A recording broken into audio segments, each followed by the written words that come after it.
እገሌ ጳጳስ ላከ እኔም ልላክ። በመሰረቱ እኛን ክህነት የሚሰጡ ጳጳሳት ሽምግልና ሄደው ቆሞ መለመን አለባቸው እንዴ? እኔ በሌላም ተናግሬዋለሁ። አሁንም በዚህ ንግግር ያላፍርም። ጳጳሳት የኛ ባራኪዎች ናቸው።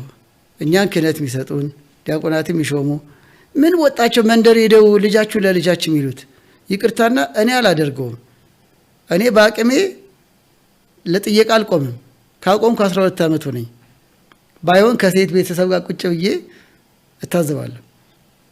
ቆሜ ልጃችሁ እኔ ቆሜ እግዚኦ ማረነ ክርስቶስ ብዬ መንበር ላይ ቀድሼ ክርስቶስን ማጸናለሁ እንጂ ሚስት ስጡኝ ብዬ ልማጸን አይደለም። መስቀሌን ነው የምለው፣ በፋሲልነቴ አይደለም። አሁን ጳጳስም ሰፈር ሄዶ ልጃችሁ ለልጃችሁ ብሎ ቆሞ እንዲለምን ለምን እንዴ? ነገስታትን ቀድሰው የሚያቆርቡ እኮ ጳጳሳትና ቀሳውስት ነበሩ። ሚስት ጠያቂ አይደሉም ጳጳሳት። መንግስተ ሰማያትን እንገባ የሚያማልዱን እንጂ በጸሎታቸው። እኔ ስለ ክህነቱ ክብር የምናገር። ከዚህ አንጻር ግን ፉክክሩ ምን ይመጣል? ዘማሪ ገሌ አቡነ ገሌን የላከው በእኛም ቤጣጣው እነ ዘማሪ ገሌ እኮ 3 ጳጳስ ነው ሄደው እንዴ እኔ በአቅሜ አልሄድም እያልኩ እንኳን ጳጳስ ክህነታችን ማስከበር አለ። አቶ ገሌ ቆሞ ይለምን ባህል ነው እሱ። እኔ የምለምነው ወደ ክርስቶስ ነው፣ ወደ ልጆቼ። ባህሉን ጠልቼ አይደለም። እኔም እኮ በድቁናዬ ለምኑልኝ ብያለሁ። ተገቢ ነው ባህሉ። ክብረ ክህነት ግን ቦታ አለው። አሁን የፈለግኩት ካህናቱን አባቶቼ ለመንቀፍ አይደለም። ልጆቻችን ግን በፉክክር ውስጥ ይገቡና ታዋቂው ሰባኪ ልላከው፣ ታዋቂ በትምህርተ ጥቅስ አቡነ ገሌ ልላክ በሚል በፉክክር እገሌ እኮ የላከው ገሌን ነው። ሌላው ሲቄት ደግሞ አርቲስት መላክ፣ ውድ ነገሮችን መላክ፣ ተከራይቶ መላክ እንደ ጥሎሽ ጊዜ። ይሄ ባጭሩ የፉክክር መንፈስ ነው። እንደ 7ኛ ጉራ ነው። በመጽሐፍ ሲራ ጉረኝነት ኃጢአት ነው። ከፍታን መፈለግ፣ ታዋቂነት መፈለግ ሊገልጠው ይችላል ብዬ አስባለሁ። በቃ ከፍ ያልኩ ነኝ፣ ታወቅኩ ነኝ።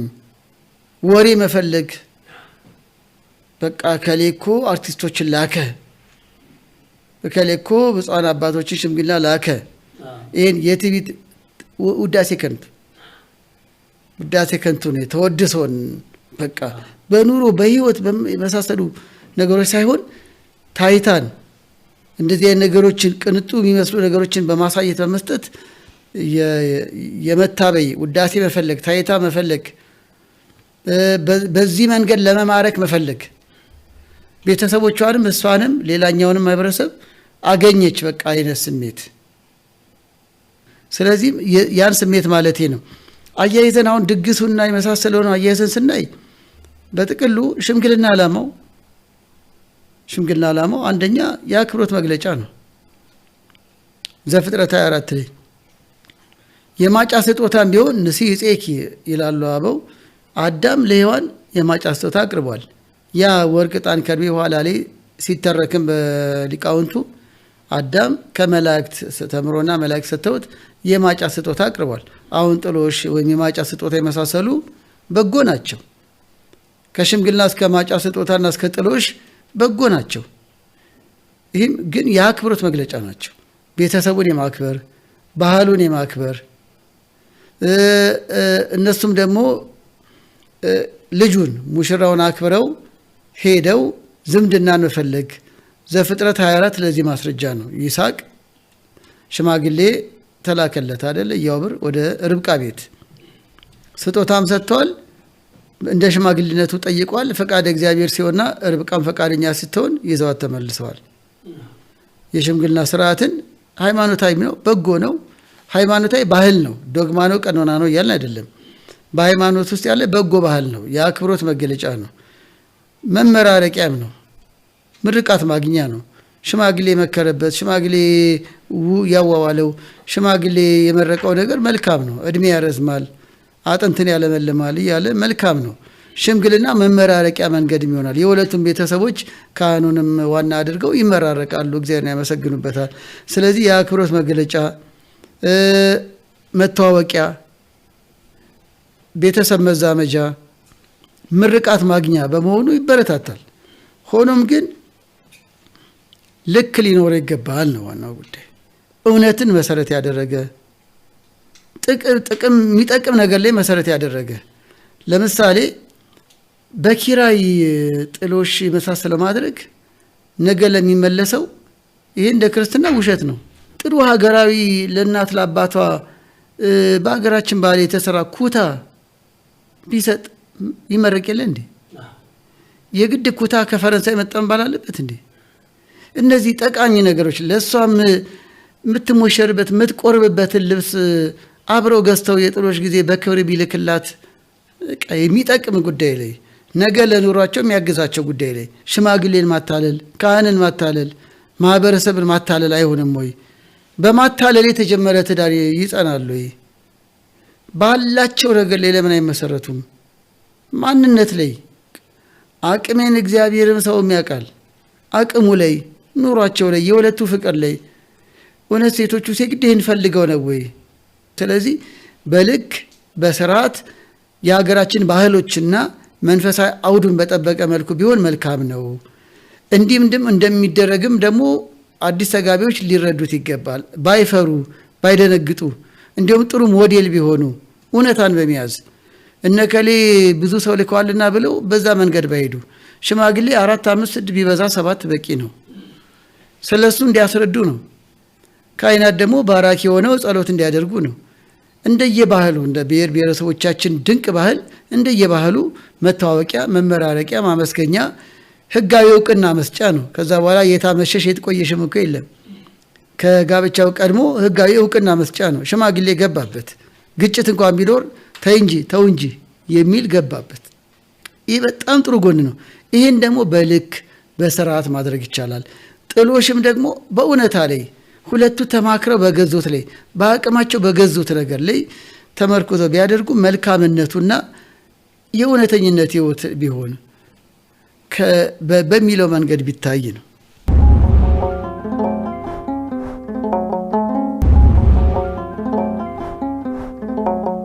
አሁን ደግሞ ብዙ ወጣቶች እንደ ጥሩ ባህል አድርገው ይዘውት የሚታይ ነገር ነው የማነሳው። በተለይ ባህል ቅድም የጠቀሱት ነገር ነው። በምዕራቡ ዓለም የታገቢኛለች ጥያቄ በልዩ ሁኔታ ይደረጋል ብለዋል። ያ ባህል ወደኛ መጥቶ ብዙ ጊዜ ወጣት ወንዶች ተንበርክከው ታገቢኛለሽ ወይ ጥያቄ ያቀርባሉ። እሱ ጥያቄም ካቀረቡ በኋላ ደግሞ ፈቃደኝነቱ ካለ የቃል ኪዳን ቀለበት ነው የሚሉት፣ እሱን ያስራሉ። በባህል ብቻ ካየነው ምን ችግር አለው? ጥሩ ባህል ነው ብሎ የማንሳቱ ነገር አለ። ግን ሃይማኖታዊ እይታው ምን ይመስላል? በሃይማኖት እንዴት ይታያል? መልካም። አስቀድሞ የውጭ ባህል ነው። ባህል ስንል ሃይማኖትም እኮ ስርዓት የሚገለጥበት ባህል አለው። ለምሳሌ የካህናት አለባበስ ባህል፣ በዓላት ስናከብር፣ በዓለ ጥምቀት ስናከብር ነጭ መልበስ። አሁን ዶግማው የባህሉ ምስጢር ነው። ቀኖናዊ ስርዓቱ ደግሞ ስርዓት አምልኮ ነው። ባህሉ ደግሞ ህዝቡ ሆታው የሚያደርገው አገላለጽ። ልክ እንደዚህ ሁሉ በቅድመ ጋብቻ ህይወትም በድህረ ጋብቻ ህይወትም የቤተክርስቲያን አስተምህሮ ውስጥ የሃይማኖታዊ ባህል አለ ማለት ነው። ይልቅም ከቅድመ ጋብቻ አንጻር ለምሳሌ ሽማግሌ መላክ በጎ ባህል ነው። ቤተክርስቲያናዊ ስርዓትም የሚያበረታታው የማጫ ስጦታም በስርዓቱና በእውነታ መንገድ በጎ ባህል ነው። የፍቅር የአክብሮት የመሳሰለው መግለጫ ነው። በልክ የሚደረግ ሰርግ ድግስም በልክ የሚደረግ ለነዳያንም ለካህናትም እርስ በርስም ቤተሰብ የሚያደርገው ደስታ መግለጫ የመሳሰለው ነው። በጎ ነው፣ በመልካም በሰርግ ቤትም መንግስተ ሰማያት ተመስላለች። በልክ የሚለው ግን ይሰመርበት። ልክ እንደዚህ ሁሉ የቅድመ ጋብቻ ሂደት ላይ የታገቢኛለሽ ጥያቄ ከጋብቻ በፊት ቀለበት ማጥለቅ ግን ባህሉም ቀኖናም አይደለም፣ የውጭ ባህል ነው። በውጭዎቹ ያደርጉታል፣ መብታቸው ነው። የራሳቸው መነሻ አላቸው፣ የራሳቸው መገለጫ አላቸው። ስለዚህ አንዳንዴ ደግሞ በውጭ ባህል ብቻ መማረክ ደግሞ አይደንቲቲ ማጣት ነው። ስልጣኔ ማለት እኮ ራስን መሆን ነው፣ ራስን መሆን ነው። በራስ ጉዳይ መኩራት ነው። የራስን ጉዳይ ለሌሎች ማሳወቅ ነው። ቢቻል ማጋባት ነው። ለምንድን ነው እኛ ለብዙ የምናጋባው በጎ ነገር እያለን ከሌሎች ምን የሚጋባብን? ለሌላ የምናወርሰው ብዙ ድንቅ ነገር እያለን ከሌላ የምንወርሰው ምን ጎሎን ነው? የሌለን ብንሆን እንወስዳለን። ግን ሞልቶን ስርዓት፣ ወግ በብዙ ነገር እንኳን ከድርጊት ከአነጋገርና ከምሳሌ ተረሳ ይቀር እኮ የብዙ ነገር እኮ ሀብታሞች ነን። ስለዚህ የታገቢኛለሽ ወይ ኮፒ ወይም ጭፍን ገልበጣ የኛ አይደለም። የእኛነት መገለጫ አይደለም። የእኛ ልጆች አንደኛ የኦርቶዶክስ ተዋሕዶ አማኞች ክርስቲያን ናቸው። ማንነት ክርስትና ነው። ሁለተኛ ደግሞ ኢትዮጵያዊ ናቸው። ስለዚህ በሁለቱም ማንነት ላይ የተመሰረተ የህይወት መርህ ነው የማንነት መገለጫ እና የውጭ ባህል ነው። በእኛ ይህን ከወሰድነው ማስመሰል፣ የራስ ያልሆነ ነገር የራስ ማስመሰል እኮ ነው። ታይታ መፈለግ፣ ያለ ጊዜው መገለጥ፣ ያለ ጊዜው በአደባባይ ታገብኛለሽ የተንበረከኩ መገለጥ እንደ ነውርም ነው። ሸፈን ብሎ ሰወር ብሎ ተጠያይቆ የሚያስፈልገውን ነገር አዘጋጅቶ በሽምግልና ፎርማል በሆነ መንገድ ይገለጣል ጓደኝነት። ይሄ ራሱ እኮ እሴት ነው። ለትውልድ የምናወርሰው በጎ እሴት እኮ ነው።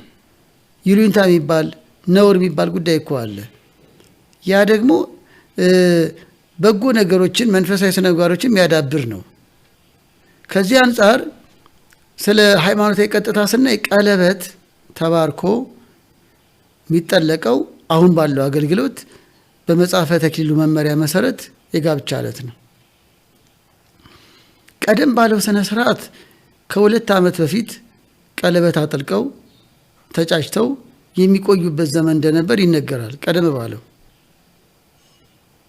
2 ዓመት ያህል ይጠባበቃሉ፣ ወይ በእድሜ ወይ በአንዳንድ ኑሮ ገና ከሆኑ እንደዚህ አይነት ነገር እንደነበረ አያቶቼ ነግረውኛል። እና ቆይተው ይጋባሉ። ግን ቀኖና በጊዜያት የሚሻሻል የሚለዋወጥም ነው።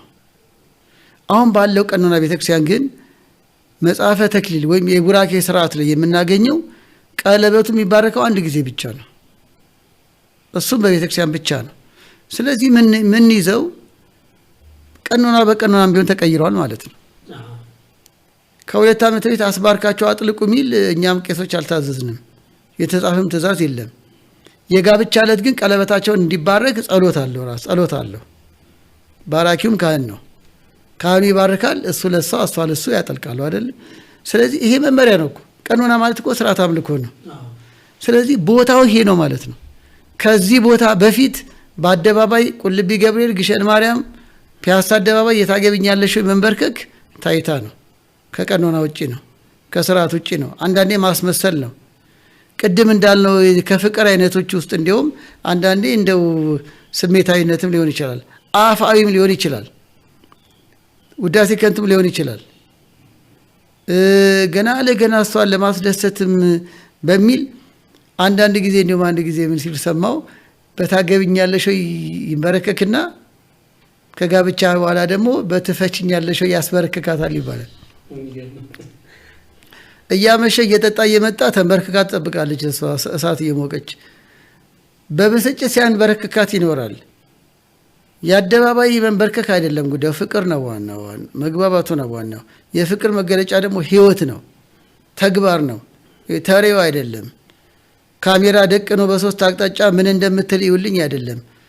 ይሄ ሰርፕራይዝ ድንገት የፈንጠት እያደል በህይወት ቢያስፈነጥዛት ነው ጥሩ። ባሎች ሚስቶቻችሁን ተንከባከቡ ያለው ፈንጠዝያ ማለት ይሄ ነው። አንደኛ ጴጥሮስ ምዕራፍ 3 ላይ ትዳር ላይ 2 ከለር እስክታወጣ እያበሳጫት ከጋብቻ በፊት ግን ካፍቴሪያ ላይ ተንበርክኳል። ጎበዝ ከሆነ ትዳር ላይ ነው የተንበረከከ ፍቅር የሚያስፈልገው። ህይወት ነው፣ መገዛት ነው። ሚስቶችም እንደዛው ወደደኝ እንዲሆነልኝ ሳይሆን በትክክል ተገዝታለች ይልስ ሚስቶች ለባሎቻችሁ ተገዙ ይላል። ከዚህ አንጻር በመንፈሳዊ እይታ ቀለበት ተባርኮ የሚጠለቀው የጋብቻ ስርዓት ዕለት ነው። ለዚህ ምንጩ መጽሐፈ ተክሊል ነው የሚለውን ለመግለጽ ነው። ከዛ በፊት የሚደረገው ኦርቶዶክሳዊ ቤተክርስቲያን አይደለም፣ ታይታ የመሳሰለው ነው። በአዳራሽ ላይም ቀለበት ባርከን እንድናጠልቅ ጸሎት አልተሰራልንም። መጽሐፈ ተክሊሉ የጸሎቱ ቦታ የሰጠን በስርዓተ ተክሊሉ ወይም በማስባኑ ስርዓት ላይ ብቻ ነው። ለምሳሌ በቅዳሴ ላይ በእንተ ቅድሳት ዲያቆናት ታነባላችኋል። በእንተ ቅድሳት በአዳራሽ ላይ ለድራማ ብለህ በእንተ ቅድሳት ታነባል። የበእንተ ቅድሳት ቦታ የት ነው? ስርዓተ አምልኮ ላይ በዋናነት ምን ላይ? በዋናነት ቅዳሴ ላይ ብቻ አይደል? ስርዓተ አምልኮ ሌላም እንዳለ ሆኖ በዋናነት አሁንም የቀለበት መባረኪያው የቡራኬ ጸሎቱ ቦታው ስርዓተ ተክሊሉ ላይ ነው፣ ስርዓተ ጋብቻው ላይ ነው። የቡራኬ ስርዓት ብላ ቤተክርስቲያናችን ባሳተመችው መጽሐፍ ላይ በመጽሐፈ ተክሊሉም ክፍል ላይ የምናገኘው የቀለበቱ ቡራኬ በዛ ላይ ነው። ጋብቻ ካባው ሌላው እንደሚባረክ ሁሉ ቀለበቱን ይባርካል። ከዛ አንዱ እሷ ለሱ እሷ ለሱ ያጠልቃሉ። ይሄ ነው ቦታው። ከዚህ ውጪ የሆነው ቤተክርስቲያን አይደለም ማለት ነው። ከምንም በላይ ህይወት ላይ ታማኝነት ላይ ባል መሆን ላይ ሚስት መሆን ላይ ቢያተኩሩ ጥሩ ነው። ያኛው የቅድመ ጋብቻው መንበርከክ ምናምን ሳይሆን ሁሉ ለክርስቶስ ይንበርከክ እንዳለው። ከዛ ደግሞ ለእሷ ትልቁ መንበርከኪያ ህይወቱ ነው የሱ ደግነት። ለምሳሌ ቆላሲስ ምዕራፍ 3 ላይ እንዲህ ይላል፣ ባሎች ሆይ ለሚስቶቻችሁ ደግ ሁኑ ይላል። ትልቁ መንበርከኪያ ደግ ባልሆነው መኖር ነው። ሚስቶችም ትልቁ ለባሏ ተንበርክካ ፍቅሯን መግለጫ ታዛዥ መሆን ነው። ኤፌሶን ምዕራፍ 5 ቁጥር 25 ላይ ሁለቱንም ደግሞ በአንድነት እውነተኛ